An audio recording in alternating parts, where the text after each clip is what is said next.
Radio Tehran, শুরু হচ্ছে বিশ্ব সংবাদ।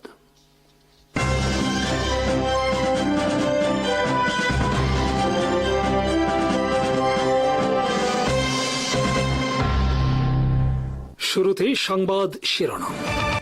আসসালামু আলাইকুম।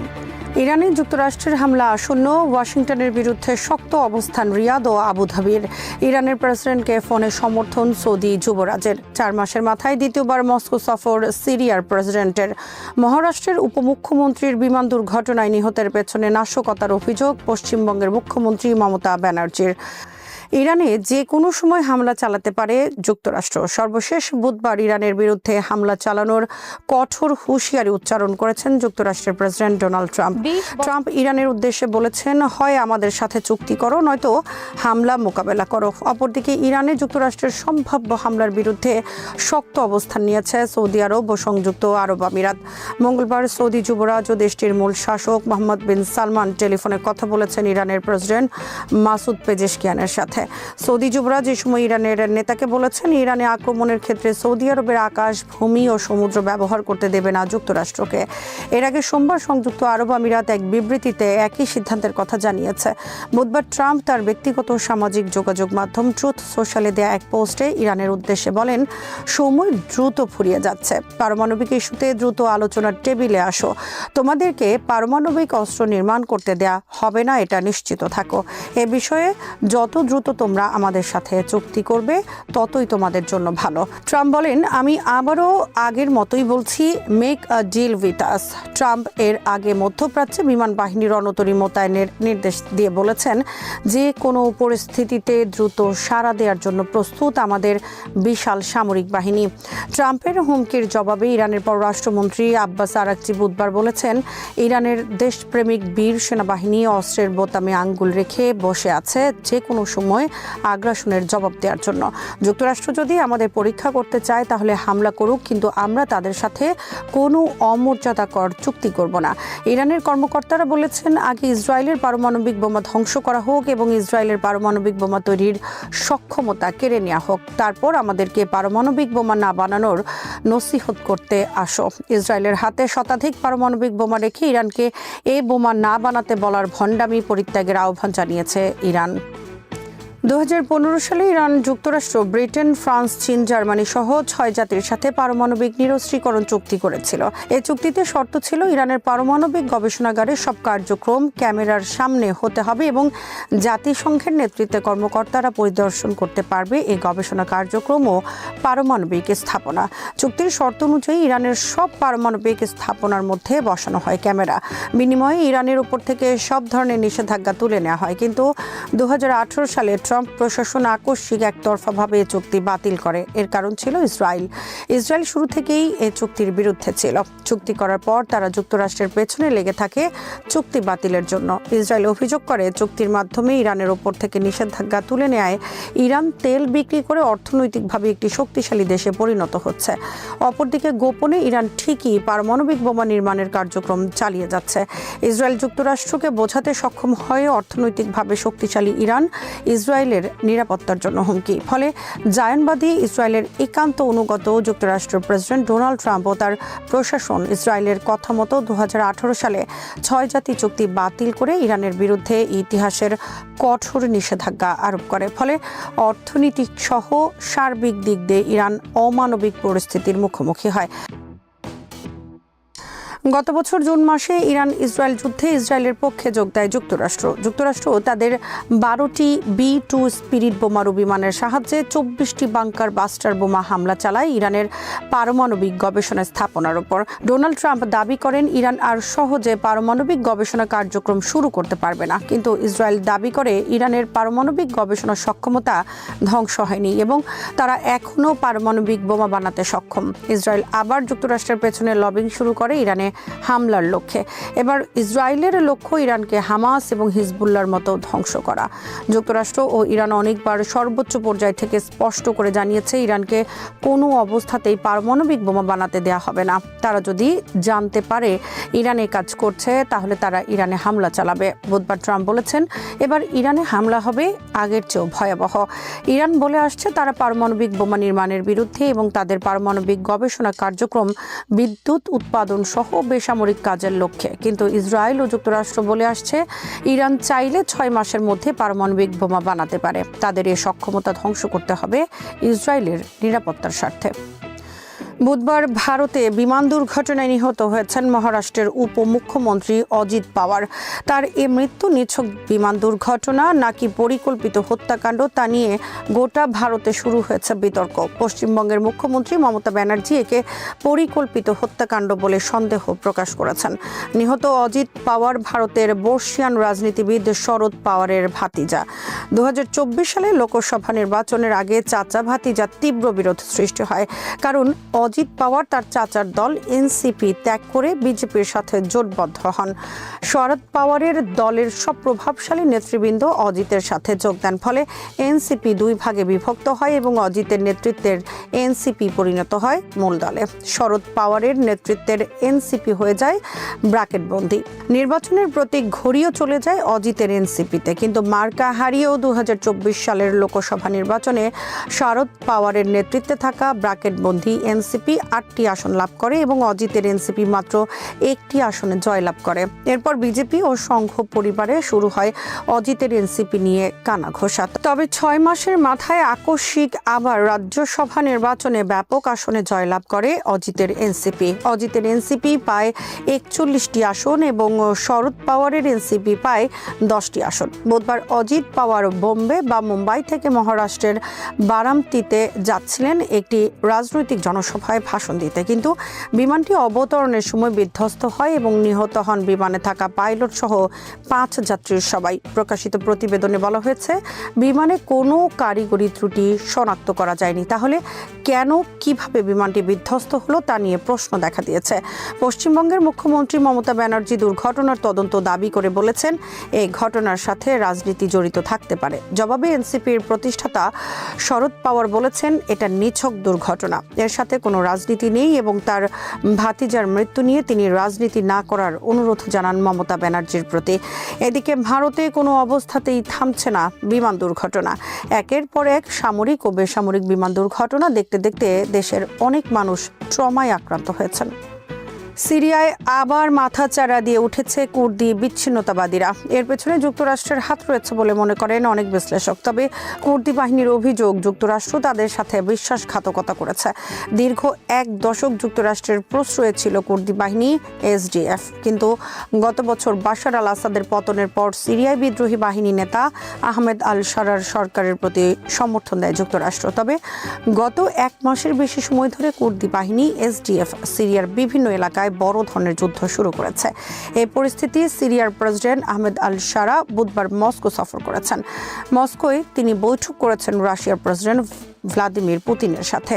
পুতিন আহমেদ আল শারাকে বলেছেন তিনি সিরিয়ার শান্তি ও স্থিতিশীলতা রক্ষায় ভূমিকা পালন করবেন। রাশিয়া ছিল সিরিয়ার গণহত্যাকারী প্রেসিডেন্ট বাশার আল আসাদের পক্ষে। বাশার আল আসাদ বাহিনীর সাথে রাশিয়ান আর্মি সিরিয়ায় ব্যাপক গণহত্যা ও ধ্বংস কার্যক্রম চালিয়েছে 1 দশক ধরে। সিরিয়ার বিদ্রোহী বাহিনী বাশার আল আসাদ ও রাশিয়ান আর্মির বিরুদ্ধে যুদ্ধ করেই জয়ী হয়েছে, কিন্তু এখন সেই সিরিয়ান বিদ্রোহী বাহিনীর সরকারকে হাত মেলাতে হচ্ছে সিরিয়ায় গণহত্যাকারী পুতিনের সাথে। এই সুযোগে রাশিয়া সিরিয়ায় নতুন করে তার সামরিক উপস্থিতি নিশ্চিত করতে চাইছে। বাশার আল আসাদকে সমর্থনের বিনিময়ে রাশিয়া সিরিয়ায় একটি নৌ ও বিমান ঘাঁটি স্থাপন করেছিল। রাশিয়ার লক্ষ্য এ ঘাঁটি বহাল রাখা। রাশিয়ার প্রতিরক্ষা মন্ত্রী আন্দ্রে বোলাসভ বুধবার বলেছেন সিরিয়ায় আমাদের ঘাঁটি বহাল রাখার বিষয়ে আলোচনা হয়েছে পুতিন সারা বৈঠকে। ইরান ইসরায়েলের হয়ে গুপ্তচর বৃত্তির দায়ে দণ্ডিত এক ব্যক্তির মৃত্যুদণ্ড কার্যকর করেছে। ইরানের সর্বোচ্চ আদালত তার সাজা বহাল রাখার পর সব আইনি প্রক্রিয়া সম্পন্ন করে বুধবার এই রায় কার্যকর করা হয় বলে ফার্স্ট নিউজ এজেন্সির বরাতে জানিয়েছে আনাদোলু। মৃত্যুদণ্ডপ্রাপ্ত ব্যক্তির নাম হামিদ রেজা সাবেত মাইলপুর। ইরানি নিরাপত্তা বাহিনী তাকে 2025 সালের 29 মে আটক করে। কর্তৃপক্ষের অভিযোগ, তিনি ইসরায়েলের গোয়েন্দা সংস্থা মোসাদের সঙ্গে গুপ্তচর বৃত্তি ও গোয়েন্দা সহযোগিতায় জড়িত ছিলেন এবং গোপন নথি ও সংবেদনশীল তথ্য ইসরায়েলের কাছে হস্তান্তর করেছেন। তদন্তকারীরা জানান, তার গোপন অনলাইন কর্মকাণ্ড পর্যালোচনা করে দেখা যায় যে তিনি ইসরায়েলের সঙ্গে সংশ্লিষ্ট এক গোয়েন্দা কর্মকর্তার কাছে বিভিন্ন নথি পাঠিয়েছেন।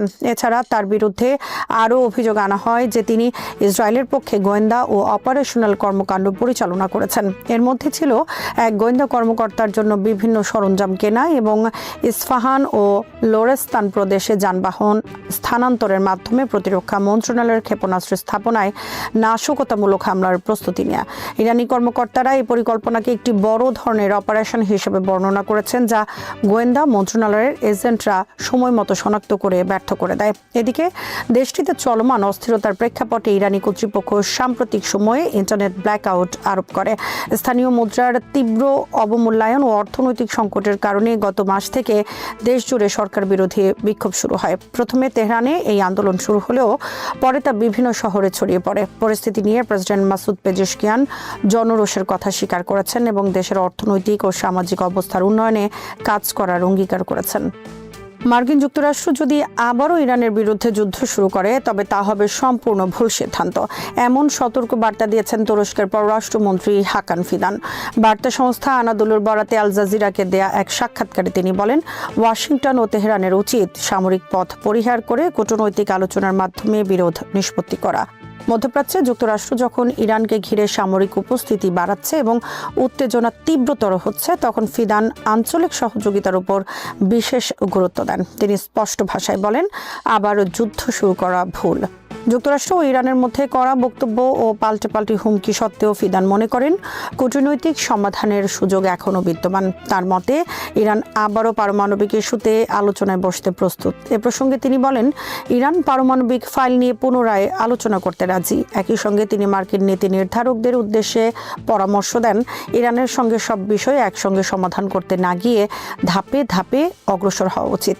ফিদানের ভাষায়, আমার পরামর্শ সবসময়ই আমার আমেরিকান বন্ধুদের ইরানের সঙ্গে ফাইলগুলো একে একে বন্ধ করুন, পারমাণবিক বিষয় নিয়ে শুরু করুন, সেটি নিষ্পত্তি করুন, এরপর অন্য বিষয়গুলোতে যান। তিনি সতর্ক করে বলেন, সব ইস্যু এক প্যাকেজে চাপিয়ে দিলে ইরানের পক্ষে তা গ্রহণ করা কঠিন হবে এবং অনেক ক্ষেত্রে তা তাদের কাছে অপমানজনক বলেও মনে হতে পারে।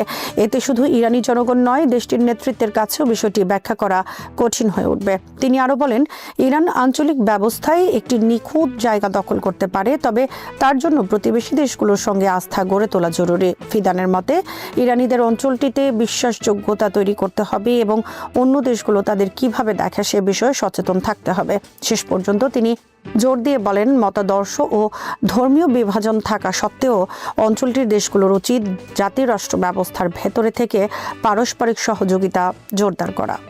ইরান জানিয়েছে, যুক্তরাষ্ট্রের সঙ্গে সম্ভাব্য যুদ্ধের আশঙ্কার মধ্যেই তারা কৌশলগত হরমুজ প্রণালীর স্থল, আকাশ ও জলভাগের ওপর সম্পূর্ণ নিয়ন্ত্রণ বজায় রেখেছে। আনাদোলু সংস্থার বরাতে প্রকাশিত খবরে বলা হয়, ইসলামিক রেভলিউশনারি গার্ড কর্পস এর কমান্ডার মোহাম্মদ আকবরজাদেহ ফার্স্ট নিউজ এজেন্সিকে দেয়া বক্তব্যে বলেন, ইরান যুদ্ধ চায় না, তবে যে কোনো পরিস্থিতির জন্য পুরোপুরি প্রস্তুত। তার ভাষায়, যদি যুদ্ধ শুরু হয় তাহলে 1 ইঞ্চিও পিছু হটার প্রশ্ন নেই, বরং ইরান এগিয়ে যাবে। তিনি জানান, হরমুজ প্রণালী ব্যবস্থাপনায় এখন আর প্রচলিত পদ্ধতির মধ্যে সীমাবদ্ধ নেই। এটি সম্পূর্ণভাবে এআই ইন্টেলিজেন্স বা আধুনিক প্রযুক্তি নির্ভর হয়ে উঠেছে, যার ফলে সামুদ্রিক, ভূপৃষ্ঠ ও পানির নিচের সব ধরনের গতিবিধির ওপর ইরানের সার্বক্ষণিক নজরদারি সম্ভব হচ্ছে। আকবরজাদে দাবি করেন কোনো দেশের পতাকাবাহী জাহাজ প্রণালী দিয়ে চলাচল করতে পারবে কিনা সে সিদ্ধান্ত ইরান নিয়ন্ত্রণ করে। একই সঙ্গে তিনি বলেন, ইরান চায় না বৈশ্বিক অর্থনীতি ক্ষতিগ্রস্ত হোক, তবে যুক্তরাষ্ট্র ও তার মিত্ররা যদি যুদ্ধ শুরু করে তাহলে তারা সেই যুদ্ধের সুফল ভোগ করতে পারবে না। তিনি সতর্ক করে দেন, প্রতিবেশী কোনো দেশের ভূমি, আকাশসীমা বা জলসীমা যদি ইরানের বিরুদ্ধে ব্যবহৃত হয় তবে সেগুলোকে শত্রু ভাবাপন্ন হিসেবে গণ্য করা হবে এবং এই বার্তা ইতোমধ্যে আঞ্চলিক পক্ষগুলোর কাছে পৌঁছে দেওয়া হয়েছে। আকবরজাদে আরও বলেন, ইরানের কাছে এমন অতিরিক্ত সক্ষমতা রয়েছে যা উপযুক্ত সময়ে প্রকাশ করা হবে। উল্লেখ্য, পারস্য উপসাগর ও ওমান উপসাগরের সংযোগস্থল হরমুজ প্রণালী বৈশ্বিক জ্বালানি বাণিজ্যের জন্য অত্যন্ত গুরুত্বপূর্ণ। বিশ্বের সমুদ্রপথে পরিবাহিত অপরিশোধিত তেলের প্রায় 1/3 এবং মোট তেল ব্যবহারের প্রায় 1/5 এই পথ দিয়ে যায়। প্রতিদিন প্রায় 2 কোটি ব্যারেল তেল ও পেট্রোলিয়াম পণ্য এশীয় বাজারে, বিশেষ করে চীনে পৌঁছায় এই প্রণালী হয়ে, যার বড় অংশই ইরানি তেল। একই সঙ্গে ইরাকের প্রায় 85% তেল, সৌদি আরবের 35%, সংযুক্ত আরব আমিরাতের 20% এবং ইরাকের 27% তেল এই পথ ব্যবহার করে পরিবাহিত হয়। এছাড়া বিশ্বের প্রায় 20% তরলীকৃত প্রাকৃতিক গ্যাস বাণিজ্য ও হরমুজ প্রণালীর উপর নির্ভরশীল। ইরানের সরকার বিরোধী বিক্ষোভের পর তেহরান ও ওয়াশিংটনের মধ্যে উত্তেজনা বেড়েছে। যুক্তরাষ্ট্র বলেছে, ইরান বিষয়ে সামরিক পদক্ষেপ সহ সব বিকল্পই টেবিলে রয়েছে। এর জবাবে ইরানি কর্মকর্তারা সতর্ক করেছেন, যে কোনো মার্কিন হামলার জবাব হবে দ্রুত ও সর্বাত্মক। ইয়েমেন আজ আবারও এক গভীর অনিশ্চয়তার মুখে। দীর্ঘ প্রায় 1 দশকের যুদ্ধ দেশটিকে শান্তির পথে না নিয়ে গেছে আরও জটিল ক্ষমতার দ্বন্দ্বের দিকে। উত্তর ইয়েমেনে হুথি গোষ্ঠী এখনও দৃঢ়ভাবে ক্ষমতা ধরে রেখেছে। রাজধানী সানা ও আশপাশের বিস্তীর্ণ এলাকা তাদের নিয়ন্ত্রণে এবং সাম্প্রতিক বছরগুলোতে তারা সামরিক ও রাজনৈতিকভাবে নিজেদের অবস্থান আরও শক্ত করেছে। এর বিপরীতে দক্ষিণ ও পূর্ব ইয়েমেনে ক্ষমতার চিত্র অনেক বেশি বিভক্ত ও অস্থির। একসময় যেসব আঞ্চলিক শক্তি, বিশেষ করে সৌদি আরব ও সংযুক্ত আরব আমিরাত, একই লক্ষ্য নিয়ে ইয়েমেনে হস্তক্ষেপ করেছিল, এখন তাদের স্বার্থ ও কৌশল স্পষ্টভাবে আলাদা হয়ে যাচ্ছে। সৌদি আরব তুলনামূলকভাবে সংঘাত থেকে বেরিয়ে আসার পথ খুঁজছে। অন্যদিকে ইউএই দক্ষিণ ইয়েমেনে নিজেদের প্রভাব ধরে রাখতে স্থানীয় মিত্রদের উপর জোর দিচ্ছে। এর ফলে দক্ষিণের সরকারপন্থী বাহিনী, দক্ষিণ বিচ্ছিন্নতাবাদী গোষ্ঠী ও অন্যান্য স্থানীয় শক্তির মধ্যে নতুন করে হিসেব নিকেশ শুরু হয়েছে। এই ক্ষমতার দ্বন্দ্বের সবচেয়ে বড় ভুক্তভোগী হচ্ছে সাধারণ মানুষ। যুদ্ধ, অবরোধ ও অর্থনৈতিক ভাঙনের কারণে ইয়েমেন ইতোমধ্যেই বিশ্বের অন্যতম ভয়াবহ মানবিক সংকটের মধ্যে রয়েছে। লাখো মানুষ বাস্তুচ্যুত, কোটি মানুষ খাদ্য ও চিকিৎসার অভাবে দিন কাটাচ্ছে। আন্তর্জাতিক সহায়তা কমে আসছে, আর যেসব সাহায্য পৌঁছাচ্ছে তা রাজনৈতিক টানাপোড়েনের কারণে অনেক সময় প্রয়োজনীয় জায়গায় পৌঁছায় না। এই প্রেক্ষাপটে ইয়েমেনের ভবিষ্যৎ যেন সাধারণ মানুষের হাতের বাইরে। আঞ্চলিক শক্তির প্রতিযোগিতা, স্থানীয় গোষ্ঠীগুলোর ক্ষমতার লড়াই এবং আন্তর্জাতিক সম্প্রদায়ের সীমিত মনোযোগ, সব মিলিয়ে দেশটি আরও এক অনিশ্চিত অধ্যায়ের দিকে এগোচ্ছে। প্রশ্ন থেকে যায়, শান্তি নয় বরং নতুন সংঘাতের হিসেবে কি ইয়েমেনের ভবিষ্যৎ নির্ধারণ করবে? আর সেই সিদ্ধান্ত কি আবারও নেওয়া হবে ক্ষুধার্ত ও অসহায় মানুষের মাথার উপর দিয়েই? যুক্তরাজ্য, ফ্রান্স, কানাডা সহ 11টি দেশ পূর্ব জেরুজালেমে জাতিসংঘের ফিলিস্তিনি শরণার্থী বিষয়ক সংস্থা UNRW এর সদর দপ্তর ধ্বংস করার ঘটনায় ইসরায়েলের প্রতি তীব্র নিন্দা জানিয়েছে।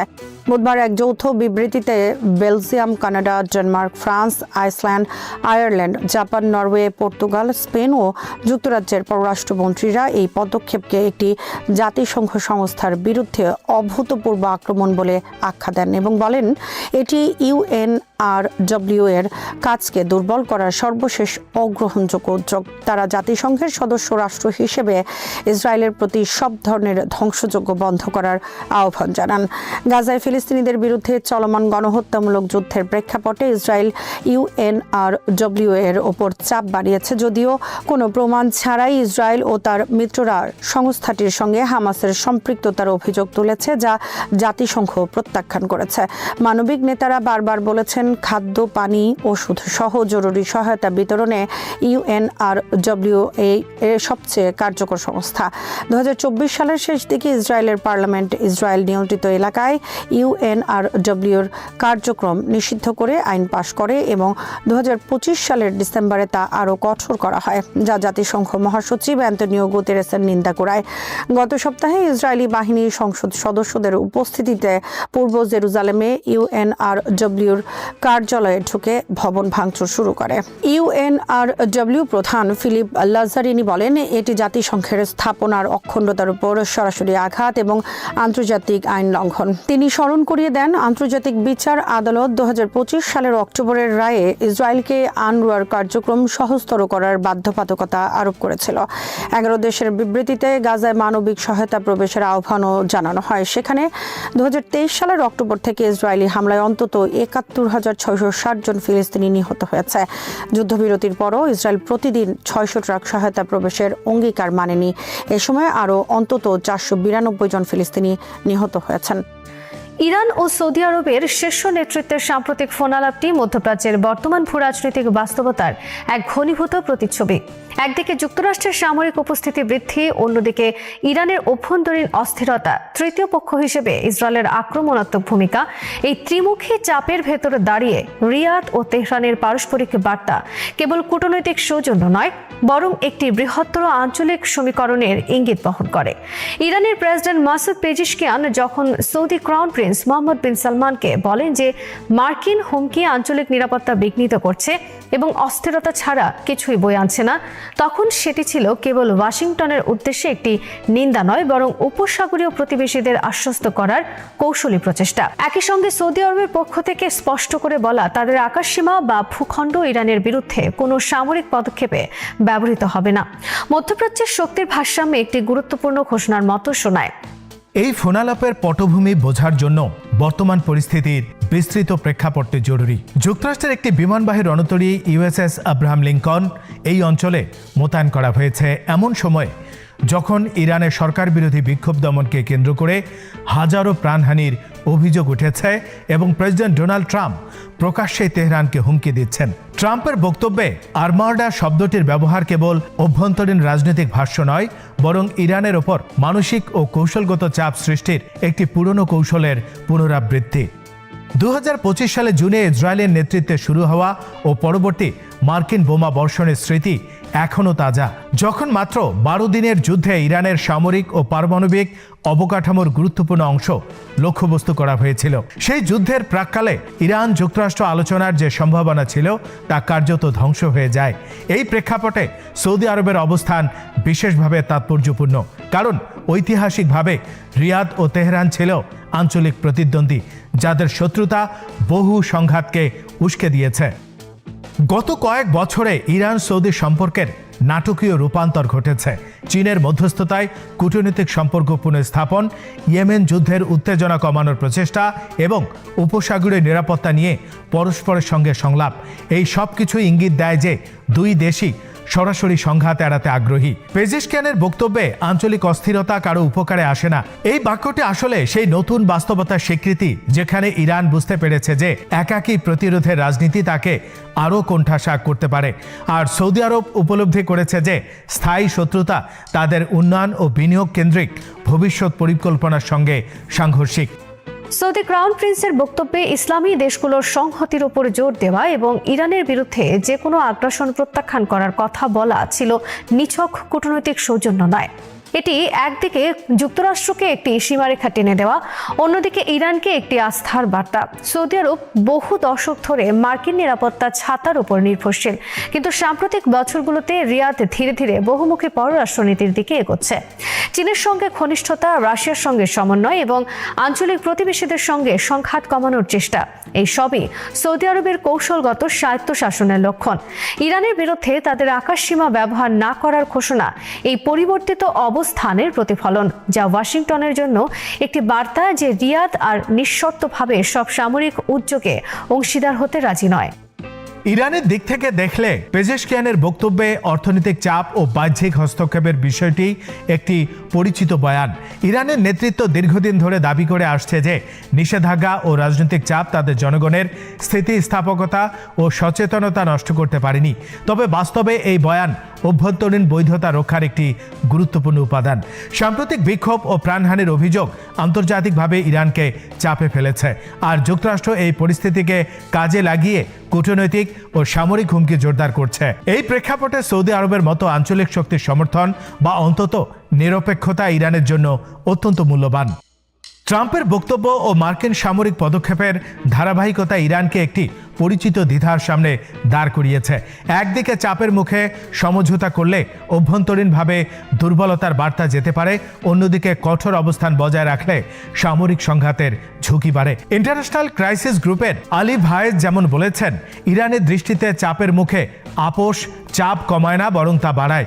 এই মানসিকতা বোঝা গেলে ইরানের প্রতিক্রিয়ার ধরনও স্পষ্ট হয়।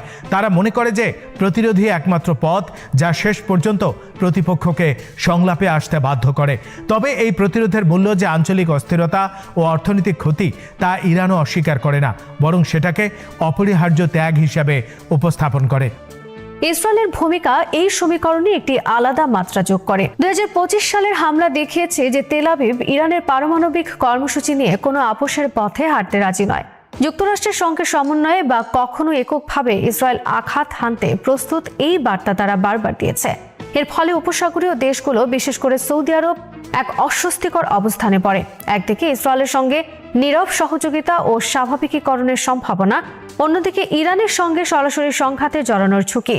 এই দুয়ের ভারসাম্য রক্ষা করা রিয়াদের জন্য সহজ নয়।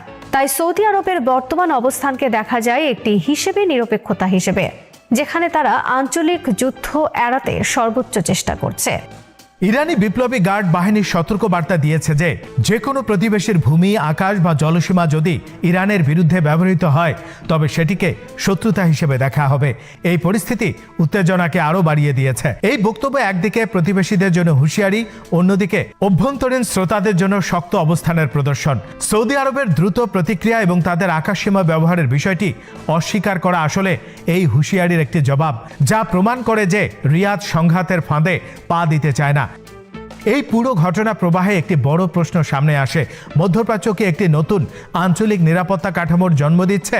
সেখানে স্থানীয় শক্তিগুলো নিজেদের সমস্যা নিজেরাই সমাধান করার চেষ্টা করবে, নাকি যুক্তরাষ্ট্র ও ইসরায়েলের মতো বহিরাগত শক্তির প্রভাবই শেষ পর্যন্ত নির্ধারক হবে?